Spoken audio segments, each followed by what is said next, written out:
foi um supercontinente que existiu por 350 milhões de anos e abrangia as terras atuais da Austrália, da África, da Antártica, da América do Sul e da Índia. Ele foi um continente muito importante para a história da Terra, porque enquanto ele existia, a vida se proliferou e partiu de seres microscópicos para a diversidade biológica que nós temos hoje no planeta. Portanto, suas rochas, suas estruturas são fundamentais para o entendimento da evolução dos continentes e da vida na Terra. O Geoparque Costões e Lagunas do Rio de Janeiro, ele é um laboratório natural de estudo da formação e da separação do Gondwana. Nele temos rochas muito antigas, metamórficas, que são parentes diretos das rochas que ocorrem na costa africana. Esse grande bloco de natureza africana, há 500 milhões de anos atrás, colidiu com os blocos de natureza brasileira. E essa colisão fez parte de um evento de colagem de vários blocos que gerou o supercontinente Gondwana. Então, quando estudamos as rochas, essas estruturas do Geoparque, estamos contando a história e investigando a evolução desse supercontinente. Nesse parque também temos estruturas e unidades rochosas que preservam a história da ruptura, da quebra, separação América do Sul e África e também da formação do Oceano Atlântico. Portanto, é fundamental preservar, estudar, investigar toda a história que está guardada nas rochas e estruturas do Geoparque dos Costões e Lagunas do Rio de Janeiro.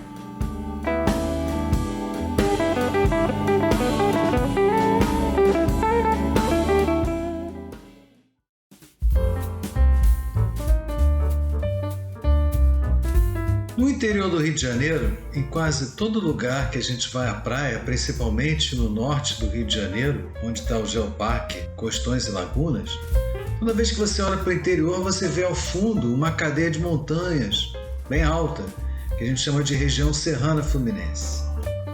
E não sei se vocês sabem, mas nesse local existe alguma coisa muito importante que tem em poucos lugares, poucos planetas do Sistema Solar, que são os arcos magmáticos. São estruturas geológicas muito longas, cheias de vulcões, e tão longas que quando a gente olha em mapa, elas não fazem uma reta, fazem uma curva, porque o nosso planeta é redondo. E no Rio de Janeiro não tem um não, tem mais de um arco magmático. Só que eles não são ativos, né? Eles pararam a sua atividade há uns 600 milhões de anos atrás, antes da colisão para formar o Gondwana, mas durante os 250 milhões de anos esses arcos funcionaram e foram se acumulando um ao outro, e hoje o que a gente encontra são a raiz desses arcos magmáticos, né? Desde 840 milhões de anos atrás até 600 milhões de anos. Nosso estado realmente é muito bacana em termos de geologia.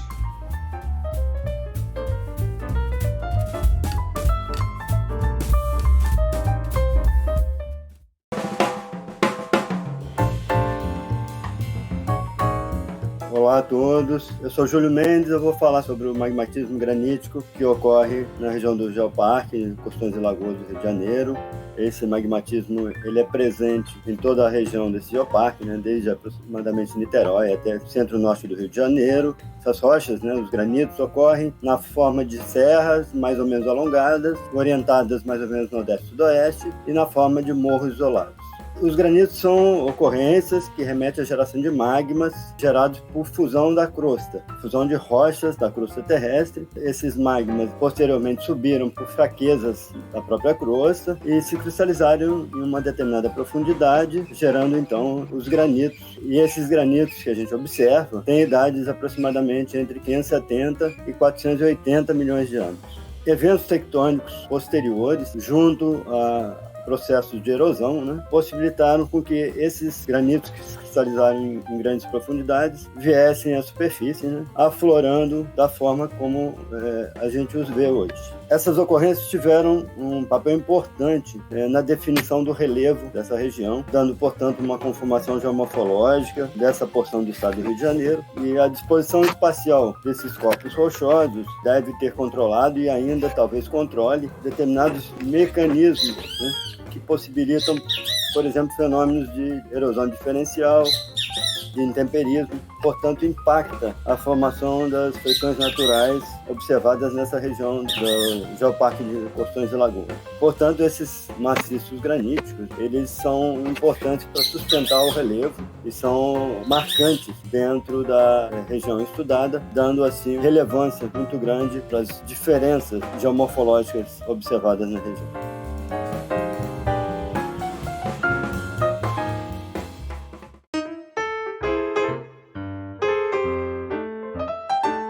Oi, tudo bem? Eu sou Eliane Guedes, professora do Museu Nacional, e vou contar um pouquinho para vocês das rochas alcalinas aqui que nós temos no estado do Rio de Janeiro. As rochas alcalinas, elas são rochas ígneas que apresentam um conteúdo de sódio e potássio muito maior do que as rochas ígneas normais.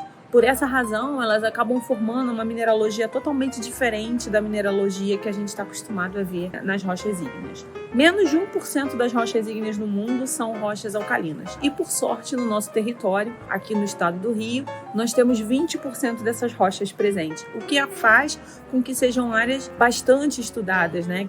Dentre esses maciços de rocha alcalina, por terem tanto sódio e potássio na sua composição química, como outros elementos, acabam tornando terrenos muito férteis. Então, são conhecidos até pelo pessoal da biologia como pontos verdes, né? Essas rochas alcalinas hoje ocupam o maciço de Nova Iguaçu, Morro de São João, Ilha do Cabo Frio, o Itatiaia, o maciço de Suarim, Tinguá, Tanguá, todos esses são maciços alcalinos. Na área do Geoparque, nós temos dois maciços bem significativos, o Morro de São João e a Ilha do Cabo Frio. O Morro de São João, apesar da fama de ser formado ser um vulcão, na verdade não é nada disso. Ele é uma rocha plutônica que se destaca muito da paisagem por estar no meio de um cordão litorâneo, né? Então a gente tem uma câmara magmática exposta no meio de um mar de areias. Tem uma geologia bastante interessante, com a ocorrência de pseudoleucitas e uma mineralogia toda diferente, rochas muito diferentes. E a Ilha do Cabo Frio, que é o ponto mais distante que a gente tem, mais próximo da área oceânica dessas rochas alcalinas, que tem a ocorrência tanto de rochas vulcânicas quanto de rochas plutônicas.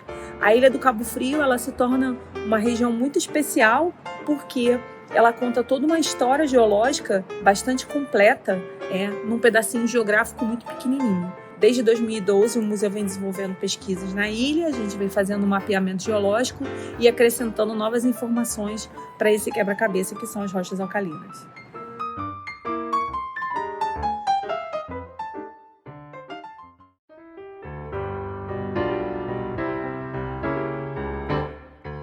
Sou o professor Júlio Almeida da UERJ e eu vim aqui hoje para falar para vocês sobre falhas geológicas, né? As falhas geológicas são grandes quebras que ocorrem na crosta terrestre. E essas quebras, elas podem ser de vários tamanhos, desde pequenininhas até gigantescas, né?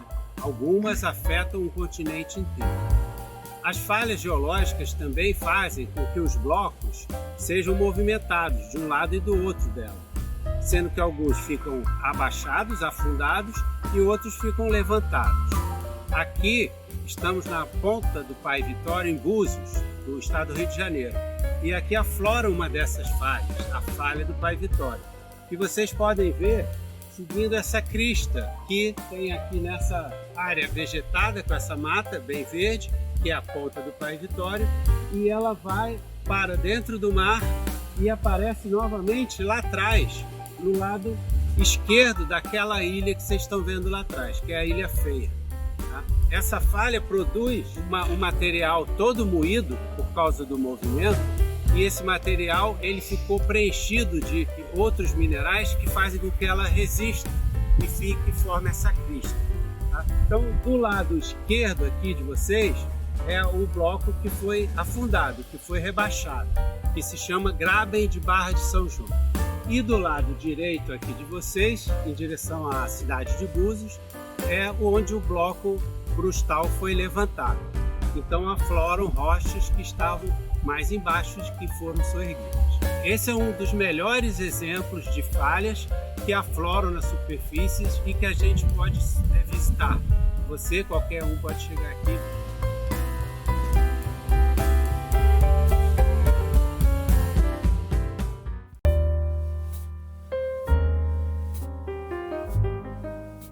Olá, nós estamos em frente a uma exposição da Formação Barreiras. Aqui nós estamos no litoral do Ceará, na Bacia Potiguar, mas nós podíamos estar numa exposição da Formação Barreiras também no Rio de Janeiro.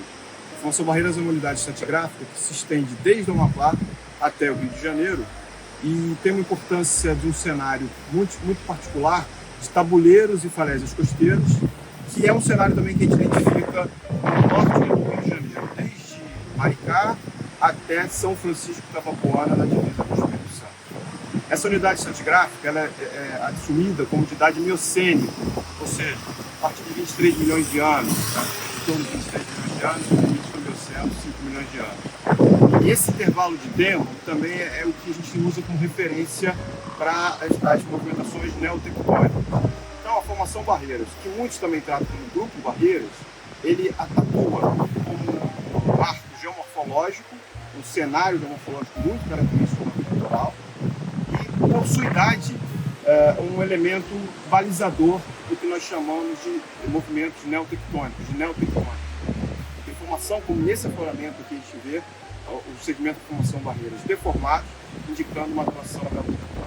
Além disso, o fato de a gente estar com depósitos miocênicos expostos nessa posição, são depósitos continentais, com alguma interferência costeira aqui no litoral do Nordeste, aponta uma flutuação, indica uma flutuação, um marcador também das flutuações do nível do mar, que é, então, uma unidade estratigráfica de importância para o controle da tectônica e do controle do mar ao longo da costa do Brasil, em toda essa extensão. E na área entre Maricá e Rio de São Francisco da Vapoana, que é o litoral, onde no litoral do Rio de Janeiro afora a Formação Barreiras, isso torna uma unidade muito relevante.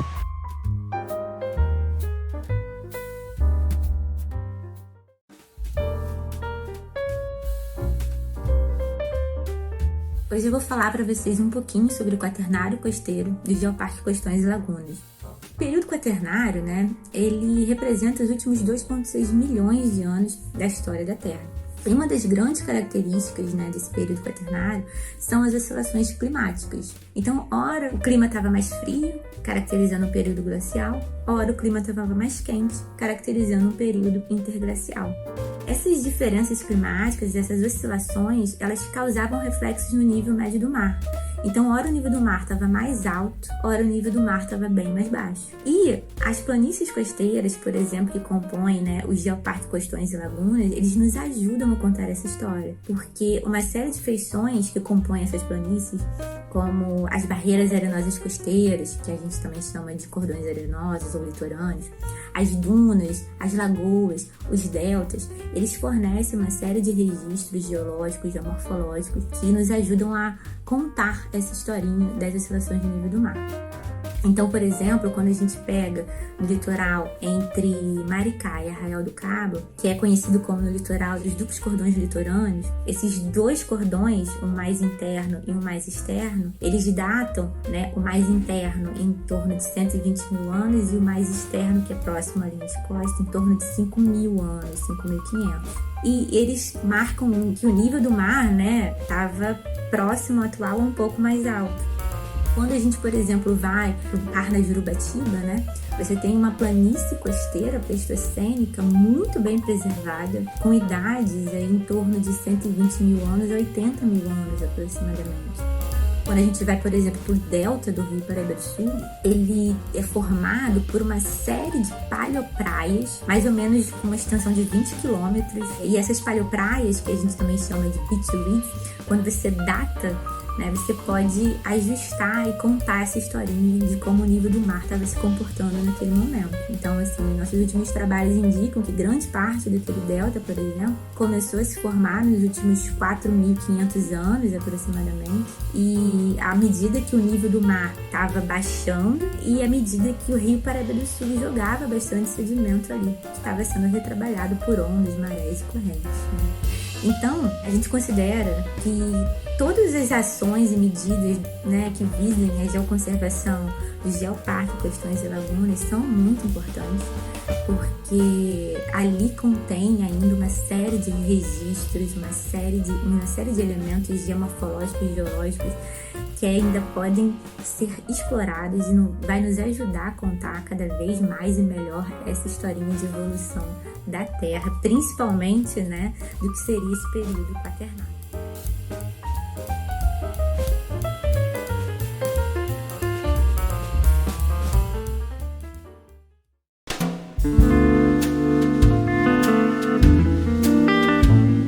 Todos. Meu nome é Marcelo Dantas, sou geógrafo e geomorfólogo da CPRM, Serviço Geológico do Brasil, e colaborador do Geoparque Costões e Lagunas do Rio de Janeiro. E hoje eu venho contar para vocês um pouco dessa extraordinária geodiversidade geomorfológica que nós temos numa região que vai de Maricá até São Francisco de Itabapoana, né? E a gente tem que contar essa história com base na geologia, né? Nós temos uma geodiversidade geológica muito grande, de rochas de mais de 2 bilhões de anos, a sedimentos quaternários relacionados à última transição marinha de 5 mil anos atrás, e uma tectônica relacionada primeiro com a abertura do Oceano Atlântico e depois com o levantamento da Serra do Mar. E talvez a primeira feição, a forma de relevo notável que nós temos seria a Serra do Mar, que pega alguns municípios mais interioranos do Geoparque. E eu venho destacar para vocês a Serra do Desengano, que chega a mais de 1.500 metros de altitude no município de Campos do Goytacazes, que faz parte do nosso território, do Geoparque, e é um relevo montanhoso de espetacular beleza cênica, né? Além das escarpas serranas, nós temos também relevos colinosos por onde passa grande parte da BR-101, que liga Niterói a Campos do Goytacazes e depois ao Espírito Santo, né? Com relevos bem mais suaves, né? Solos mais profundos, e são entrecortados por grandes vales fluviais, como os dos rios São João, do rio Macaé, do rio Macabu e do rio Imbé. Nós temos formas de relevo um pouco mais relacionadas a rochas sedimentares mais recentes, como o Grupo Barreiras, principalmente no norte do nosso território, na região de São Francisco de Itabapoana, formando falésias também de grande beleza cênica, como as falésias de Ponta Buena e Ponta do Retiro, em São Francisco de Itabapoana. Tem que levar em consideração também a diversidade, né, de grandes formas de relevo relacionadas a depósitos quaternários, depósitos fluviais, depósitos marinhos, depósitos fluviolagunares e depósitos marinhos, as praias, né, os cordões arenosos, né. Talvez alguma das feições mais complexas que nós temos no litoral brasileiro é justamente a planície deltaica do Rio Paraíba do Sul, em Campos do Goytacazes e também em São João da Barra. Nós também temos que destacar também o sistema de cordões arenosos intercalados com lagunas, onde nós temos todo esse litoral leste entre Maricá e Arraial do Cabo, passando por Saquarema e Araruama, né? Onde nós temos as grandes lagunas do estado do Rio de Janeiro. E por fim, venho destacar para vocês os costões rochosos, né? Onde nós temos belíssimos exemplares desses costões rochosos relacionados aos promontórios de Arraial do Cabo e o promontório de Búzios, né? Um dos promontórios talvez mais belos do mundo. Então, gente, eu venho contar para vocês um pouco dessa maravilhosa geodiversidade geomorfológica do Geoparque, do nosso Geoparque Costões e Lagunas. Saudações geocientíficas.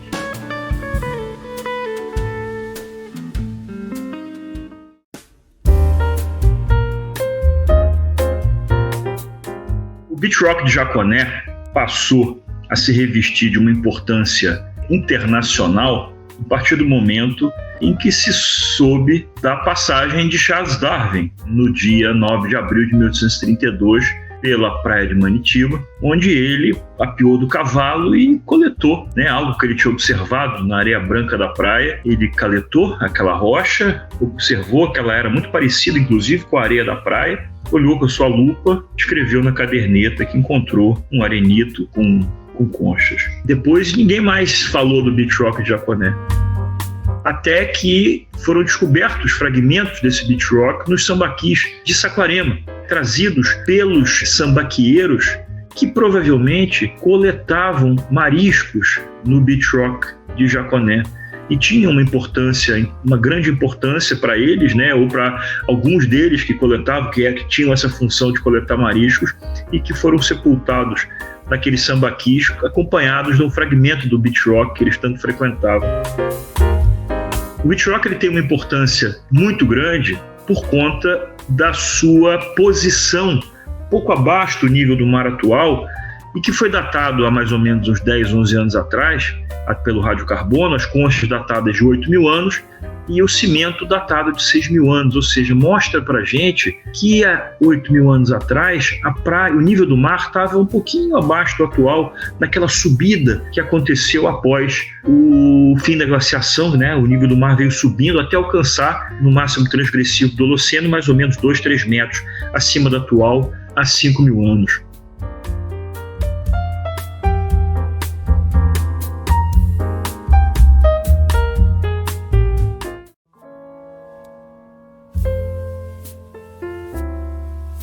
Eu estou aqui para falar com vocês um pouquinho sobre a importância dos solos como um geopatrimônio. Os solos, eles são um elemento abiótico de muita importância, né? Assim como as rochas, os fósseis, as águas, os rios, as paisagens, o relevo. E os solos muitas vezes ficam aquém daquilo que a gente gostaria nos estudos de geopatrimônio, de geoconservação. Mas no projeto Geoparque Costões e Lagunas do Rio de Janeiro, a gente tem a alegria de já ter inclusive um pedocítio identificado, né, que é o pedocítio do solo de Iguaba, que tem uma história muito interessante. Ele foi um solo que participou da primeira excursão sobre os estudos de solo no Brasil. E nessa excursão eles estudaram principalmente os solos do estado do Rio de Janeiro e entre eles estava esse solo. Uma outra coisa muito importante é que a biodiversidade, ou seja, a diversidade de solos do Geoparque Costões e Lagunas é muito grande. Comparativamente, o território do Geoparque é 25% do estado, mas o Geoparque tem 40% da geodiversidade dos solos do Rio de Janeiro. Isso quer dizer que tem solos no Geoparque que só existem no território do Geoparque, não existem em outras partes do estado do Rio de Janeiro. E tem solos ali que a gente só vai encontrar também no Nordeste. Então tem muita riqueza, muita coisa para a gente descobrir. Até o próximo, gente!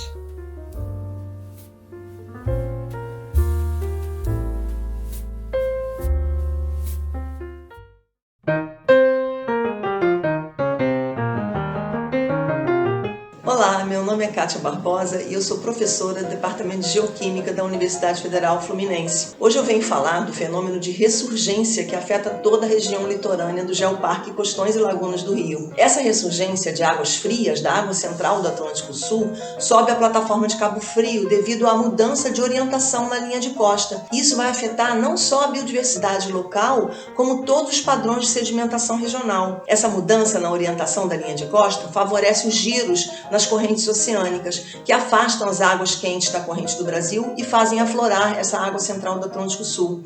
Esses giros promovem a deposição de um enorme banco de lama, que em diversos locais a geofísica mostrou assinaturas de beach rocks e paleolagunas, sendo cobertas por esses sedimentos finos, com pacotes que podem chegar a 6 metros de sedimentos costeiros sobre essas lagunas.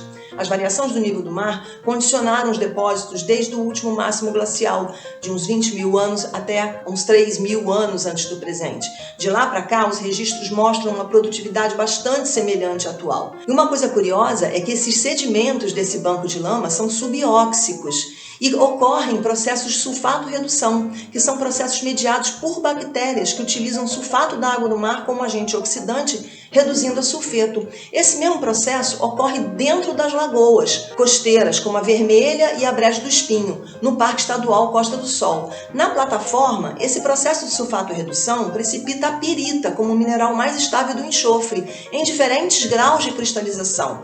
Só que nas lagoas gera o odor de ovo podre na lama de fundo, devido ao sulfeto de hidrogênio, que é um marcador das bactérias sulfato-redutoras, e o que encontramos lá é um mineral formado in situ, que é a dolomita microbiologicamente induzida e que corresponde a um tipo de mineral muito comum em rochas de milhões de anos atrás, mas sem muito correspondente atual. Então, essa região do Geoparque Costões e Lagunas do Rio traz atributos únicos e com um processo de ressurgência que vai abranger sua área costeira e que gera um aumento da produtividade biológica, pesqueira, biodiversidade e diversidade mineralógica também, o que nos auxilia no entendimento dos processos geoquímicos presentes sob condições de ressurgência em ambientes marinhos e costeiros tropicais, o que define essa região como um verdadeiro laboratório natural.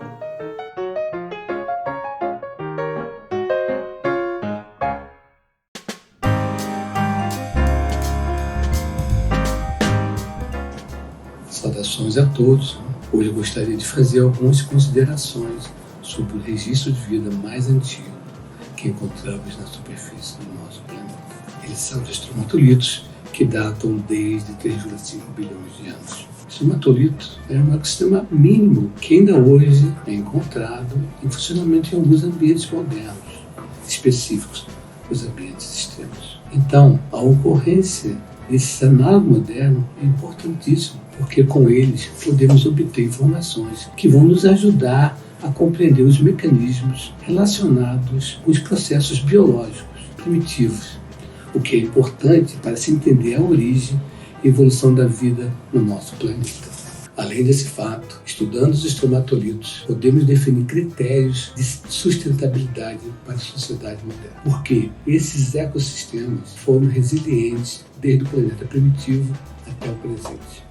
Para isso, basta nós aprendermos quais foram as suas estratégias de relacionamento e de sobrevivência. Isso se dá porque, como em nossa sociedade, esses ecossistemas são compostos de produtores e consumidores. Os produtores usam a fonte de energia abundante e limpa, a energia solar, que por fotossíntese gera biomassa. Essa biomassa é utilizada pelos consumidores, que reciclam carbono, nitrogênio, enxofre e outros compostos orgânicos necessários para o metabolismo desse microcosmo.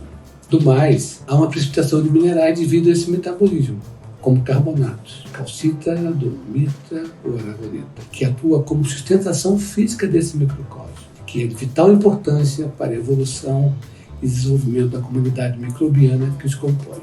Essa biomassa é consumida por mecanismos de reciclagem muito eficiente, que elimina o desperdício e conserva os nutrientes vitais. E, ao mesmo tempo, o sistema acumula material para construir a sua própria estrutura, que suporta o seu próprio crescimento. Juntas, todas essas atividades foram responsáveis para a sobrevivência desse ecossistema primitivo até os dias de hoje.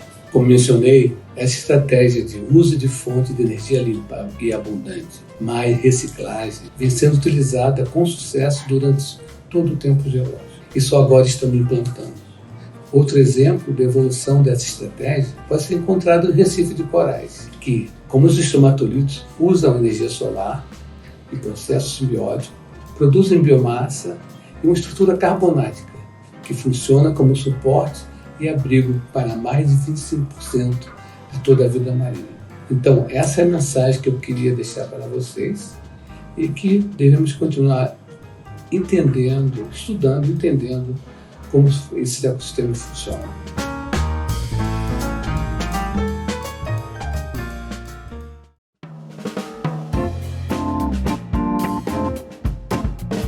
A busca por petróleo no Brasil começou em 1858 e durante quase 100 anos foi dominada pelas ações da iniciativa privada, embora o Estado tenha criado já o CNP na década de 30. Em 60 anos, a Petrobras conseguiu fazer a façanha de alcançar a autossuficiência de petróleo para os brasileiros e agora, com a descoberta do pré-sal, assegurar a tranquilidade de nós termos nossa autonomia energética nos próximos 30 anos, o que é essencial para o desenvolvimento de qualquer nação.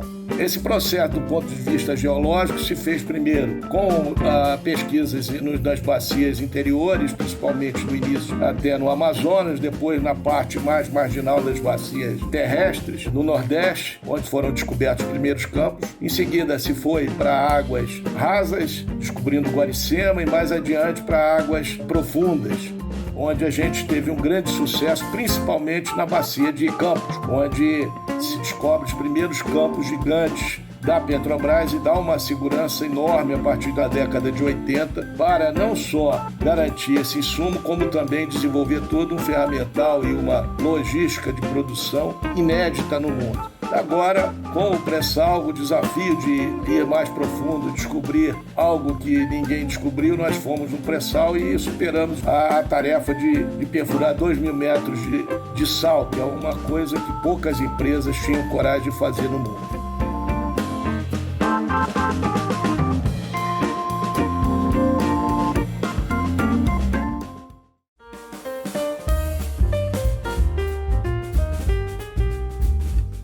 Oi pessoal, a Restinga de Jurubatiba é um lugar muito especial por várias razões, né? Uma delas é que ela abriga uma riquíssima fauna de mamíferos. E dentre as espécies presentes, a gente tem uma das únicas espécies de mamíferos endêmica de Restinga, né? Que é o ratinho goitacá, né? Cerradomes goitacá, que foi uma espécie que nós escrevemos em 2011, né? Eu junto com os colegas do Rio, né? A professora Leila Pessoa e o professor William Tavares, né? Descobrimos essa espécie logo quando eu cheguei aqui na região para trabalhar aqui no NUPEM e descrevemos ela em homenagem ao povo goitacá, um povo antigo que ocupava a região das Restingas aqui, onde hoje é o Parque Nacional da Restinga de Jurubatiba. E essa é uma espécie importante nos ecossistemas de Restinga, né? Justamente para ela atuar como consumidora e dispersora de sementes, além de servir como presa para vários mamíferos e aves de maior porte, né? Entre as espécies de plantas que esse ratinho consome, né, está a palmeirinha guriri, ou juruba também, que dá o nome ao parque Jurubatiba. Essa espécie ela é considerada hoje em dia como ameaçada de extinção, né, na categoria em perigo, então isso agrega uma importância ainda maior para o Parque Nacional da Restinga de Jurubatiba como uma das poucas unidades de conservação que preserva populações desse roedor.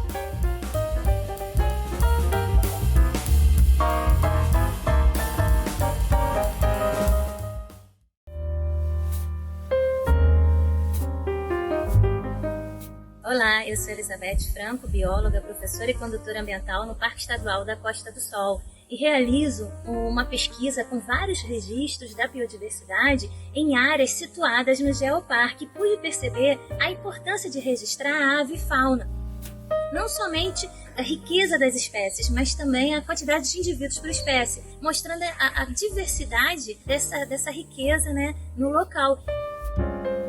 E qual a importância disso? A importância é que quanto mais aves com diversas alimentações, como aves predatórias, que são aves que fazem predação, como o bentiviço, o iriri, aves como beija-flor, que vão lá e procuram pólen, fazem polinização, aves também que são onívoras, né, como alguns sabiás. Essa diversidade, essa riqueza de espécies nos mostra como que o ambiente é saudável ou não, porque elas são sensíveis a mudanças de ambiente, né?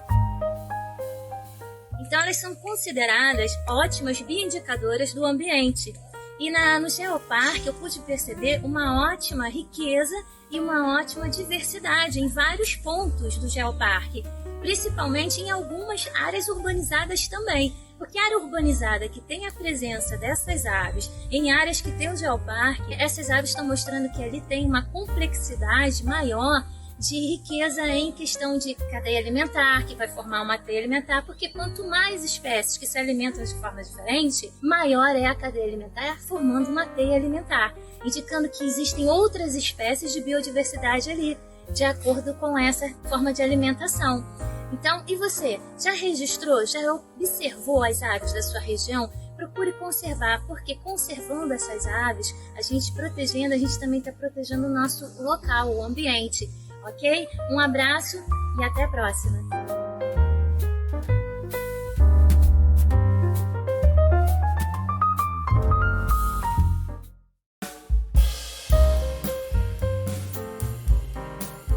Sambaquis são sítios arqueológicos, são formações feitas por humanos, pessoas como nós.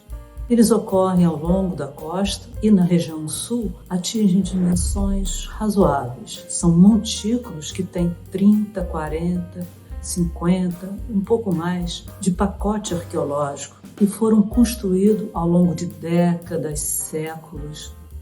E esse espaço era o espaço de destino dos mortos. Era ali que os sambaqueiros sepultavam os seus. Na região dos lagos, todo o Rio de Janeiro, esses sítios têm dimensão por volta de 5, 6 metros de pacote arqueológico e são um testemunho da ocupação sambaqueira no território brasileiro.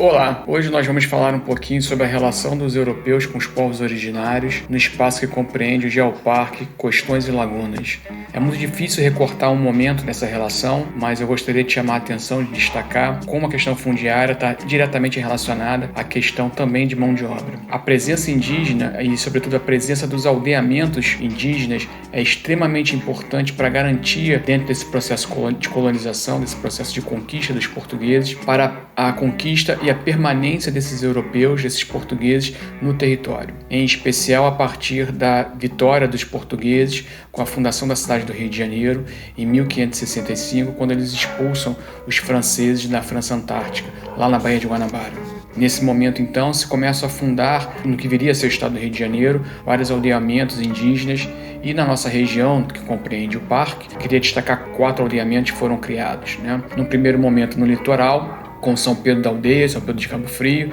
Santo Antônio de Guarulhos, Nossa Senhora das Neves e Saca Família de Ipuca, né? Esses aldeamentos eram fundamentais porque eram lugares em que demarcavam a presença de índios, de indígenas, melhor dizendo, aliados aos portugueses, que já estavam submetidos de uma certa maneira a esse domínio. E isso era fundamental porque garantia a posse desses territórios para a coroa portuguesa, para o Estado português. E num segundo momento, depois de já consolidada essa proteção, esse território, serviam também de mão de obra para a economia colonial. Então, em Cabo Frio, por exemplo, nós temos notícias de aldeados, de indígenas aldeados, que saíam de Cabo Frio, da aldeia de Cabo Frio, e iam trabalhar na Baía de Guanabara como remadores, no arsenal do século XIX, como soldados, como militares nas fortalezas de Santa Cruz e de São João. Esses aldeamentos são fundamentais para garantir a posse e a proteção desse território que está ainda em construção na esfera de poder dos portugueses.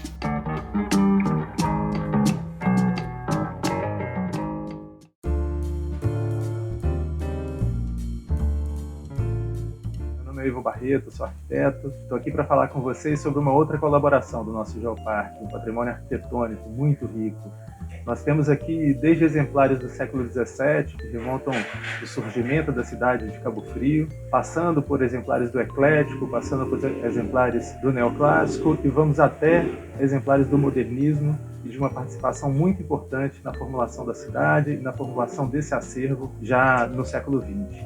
Esse patrimônio está disperso pelo território, em áreas urbanas e áreas rurais, tem características muito diversificadas e pode estar remetendo tanto ao período colonial, como a gente tem o Forte São Mateus, o Convento de Nossa Senhora dos Anjos, ou até mesmo o patrimônio ainda não protegido e ainda a ser estudado, como as arquiteturas do período do Sal, as casas de fazenda e todas as estruturas que ainda estão aí para contar essa história. É um patrimônio arquitetônico essencialmente ligado à paisagem e inteiramente voltado a ela.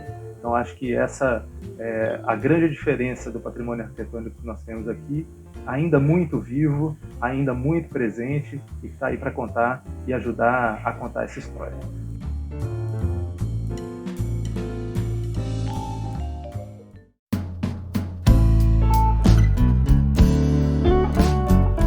Dois aspectos são muito importantes quando nós estudamos a história das comunidades quilombolas na região do antigo Cabo Frio. A primeira questão está ligada essencialmente ao tráfico. Quando os navios começaram a desembarcar na região devido à proibição do tráfico e à perseguição que ocorreu a partir de 1831 com a lei proibindo o tráfico de africanos para o Brasil, essa região passou a ser muito utilizada em termos de desembarques ilegais. As reentrâncias, as baías, as penínsulas que existiam eram pontos de apoio para que os traficantes pudessem desembarcar ilegalmente os africanos. Por outro lado, também essa questão de sobrevivência dos escravizados e dos seus descendentes foi fundamental através do ambiente local, principalmente os banguis da localidade, a pesca da lagoa de Araruama, a coleta do guaiamu era um sustento básico e, por outro lado, também a pesca artesanal servia para a alimentação deles que trabalhavam de 3 a 4 dias por semana nas fazendas, pagando o dia para morar e que tinham a pesca e a coleta como principal elemento de sobrevivência diária. Então, essa questão do meio ambiente foi fundamental para a formação das comunidades quilombolas através dos desembarques ilegais dos africanos na região do antigo Cabo Frio.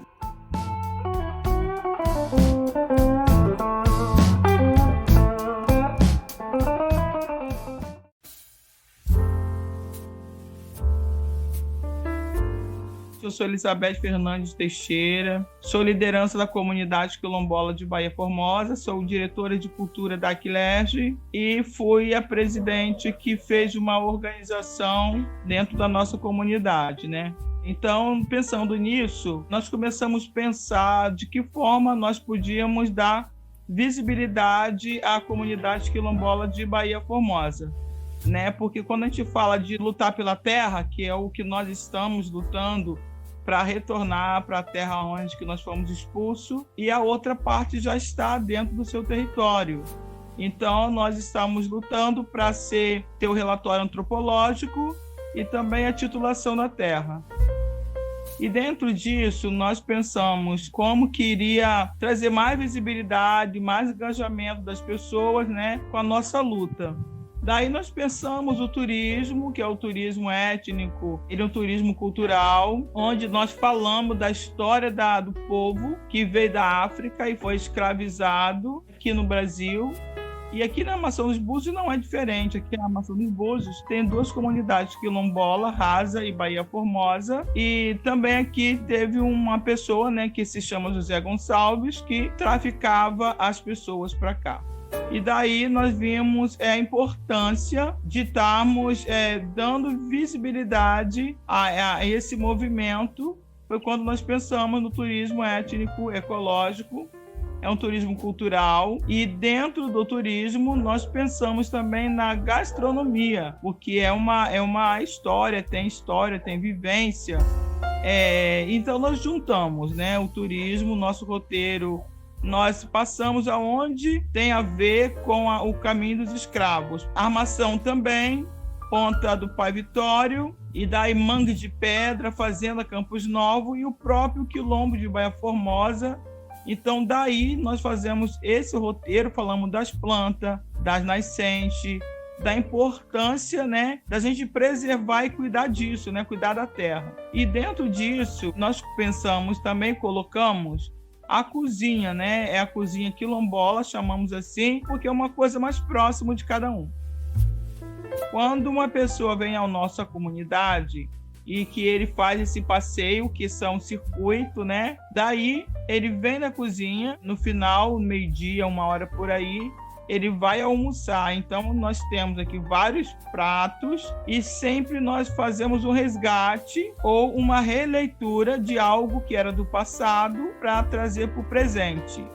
E dentro disso, nós colocamos alimento que tem a ver com a nossa história também, com a nossa raiz, a empim, o quiabo, carne seca, carne de porco, o próprio peixe d'água doce também. E com isso, as pessoas conseguiram participar da nossa luta, né? Porque quando eu estou falando da cozinha quilombola, aí a pessoa vem, almoça, ela toma um café na comunidade, ela come um empim que foi produzido pela comunidade, ela vai sair falando da história do Quilombo de Baía Formosa e da nossa luta para retornar à terra e da nossa luta para dar visibilidade às comunidades quilombolas dentro do município de Armação dos Búzios.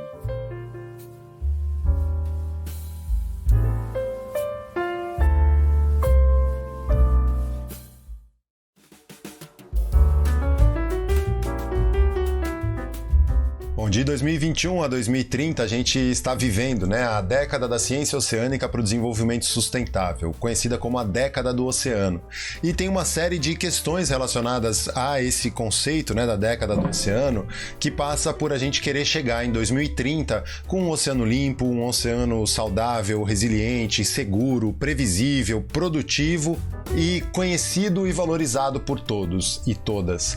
O meu trabalho na área da comunicação é de tornar o oceano conhecido e valorizado pelas pessoas que estejam elas próximas ou não do litoral, porque dentro de tudo isso tem o conceito de cultura oceânica, que nada mais é do que a gente entender o nosso impacto no oceano e o impacto do oceano em nossas vidas, independentemente da distância que a gente esteja do mar, da distância que a gente esteja do litoral, porque se a gente for pensar, que a cada 2 respirações nossas, uma delas é totalmente produzida, o oxigênio é totalmente produzido pelo oceano, fora de todos os outros serviços ecossistêmicos que o oceano nos fornece, né? Seja regulando o clima do planeta, seja fornecendo mesmo alimento para grande parte da população do planeta, além de várias outras questões que envolvem inclusive o lazer, né? E a diversão. Quem não gosta de ir à praia, de dar um mergulho no mar, de surfar, de mergulhar, de remar, de fazer alguma atividade, né? Ou de pescar, de fazer alguma atividade que também faça bem pra gente. Então a década do oceano, ela vem muito para que a gente possa olhar mais pro oceano, olhar pro mar como algo que seja parte nossa. Nós somos oceano. O planeta, ele é mais de 70% de água. Nosso corpo é formado, na maior parte, por água. E a gente é água. Nós somos o oceano. E a década do oceano vem para que as pessoas, em geral, possam compreender mais isso e se sentir mais oceano.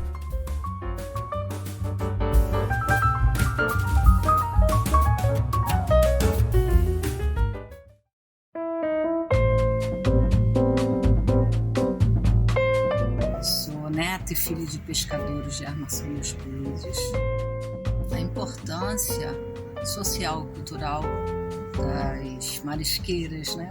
É que hoje a gente percebe o quanto, quando a gente fala da importância da educação, né? A educação que a gente aprendia dos nossos avós, dos nossos pais, era a importância da preservação.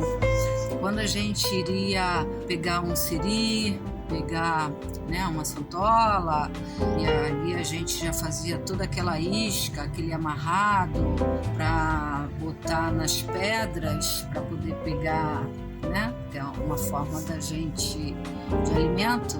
Se você pegava ali algum siri, alguma coisa, ele já ovado ali mesmo, você já recebia aquela informação que aquilo ali você não poderia levar para cá.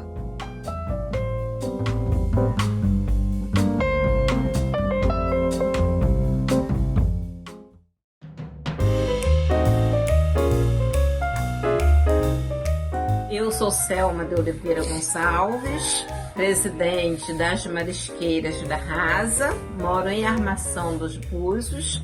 Nós somos da Sociedade Marisqueiras, temos uma associação, uma sede das marisqueiras, e nós somos da cultura, né? Nós temos nossa cultura aqui, nossa cultura quilombola, Marisqueiras Quilombola da Rasa, que é a cultura nativa que já vem dos nossos ancestrais, bisavós, tataravós, avós, pais, netos e bisnetos. Então nós temos aqui essa cultura, nossa praia, catar os nossos cultivos, e quando dá para fazer venda, nós fazemos venda. Quando não dá para vender, para trazer renda para dentro de casa, nós trazemos só mesmo para o alimento. Então a nossa cultura que nós temos é essa. Pescamos na Praia Rasa, na Praia Gorda, no Mangue de Pedra, no Rio Una, e desses que nós trazemos os nossos cultivos, nossos frutos do mar, nossos siri, nossos corondós, nossos caranguejos, e é isso, né, para sustentar a nossa família. Porque é muito importante para nós hoje termos a nossa sede, que antigamente nossos ancestrais, nossos descendentes não tinham essa oportunidade que nós temos hoje.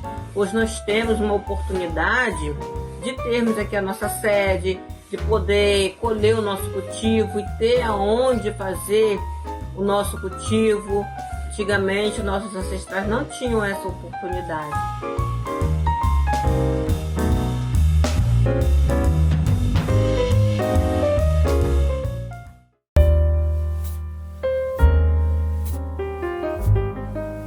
A colonização do norte fluminense começou com o gado e a cana no século XVII. Desde o princípio, a cana está associada ao engenho. No princípio, eram pequenos engenhos que foram tomando um vulto maior e o número deles também foi crescendo. As florestas que existiam na região foram aos poucos devastadas para fornecer lenha e fornecer espaço para a cana. Depois, no século XIX, os canais foram abertos até que o espaço era muito pequeno para a cana em função da capacidade produtiva dos engenhos no final do século XIX. Então, as lagoas da região foram drenadas para fornecer espaço para a cana. Assim, a atividade de produção de açúcar tanto afetou as florestas quanto as lagoas, produzindo grandes estragos ambientais na região norte fluminense.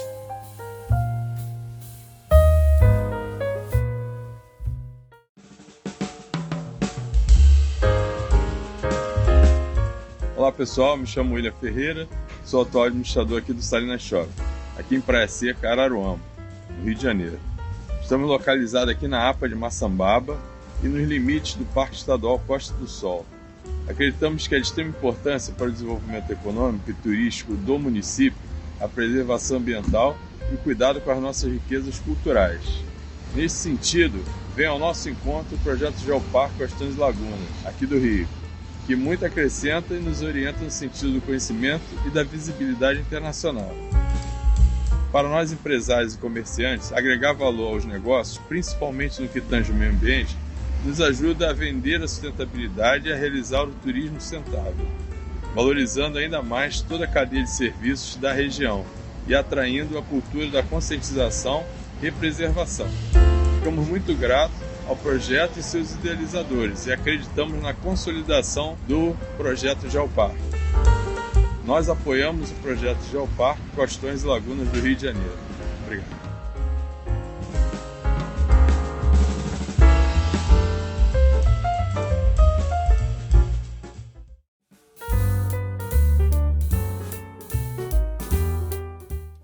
Paisagem é tudo aquilo que podemos enxergar e sentir no espaço. E hoje nós estamos aqui num local incrível de Maricá, que é o Espraiado.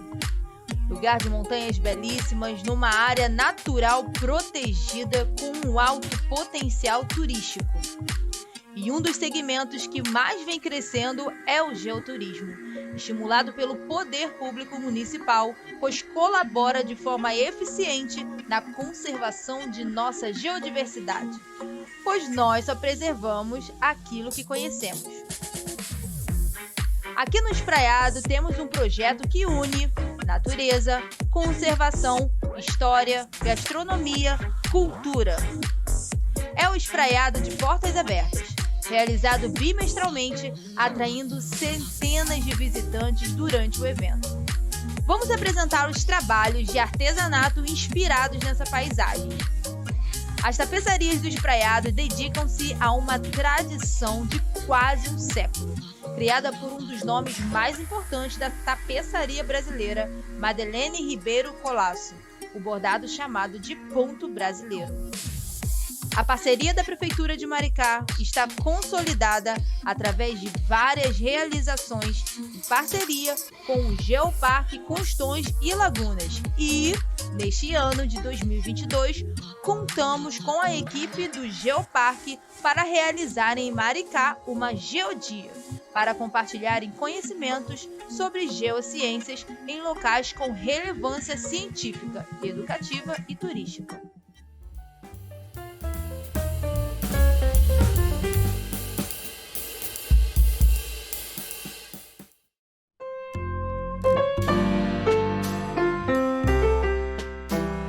Pessoal, eu queria fazer um agradecimento à professora Kátia Mansur, nossa grande amiga, geradora aí do nosso Geoparque Costões e Lagunas do estado do Rio, e queria fazer alguns paralelos, entre o trabalho do Geoparque e o trabalho feito pelo nosso Conselho Regional de Turismo da Costa do Sol. Então o nosso Conselho Regional ele abrange 13 municípios, dos 16 municípios que o Geoparque contempla. O nosso desejo é transformar essa região numa região turística de excelência e, para isso, nós queremos trazer todos os conceitos de sustentabilidade emanados de um geoparque. Por isso, desde sempre, nós apoiamos a iniciativa da UFRJ em trazer esse conceito de um geoparque para o nosso estado do Rio de Janeiro.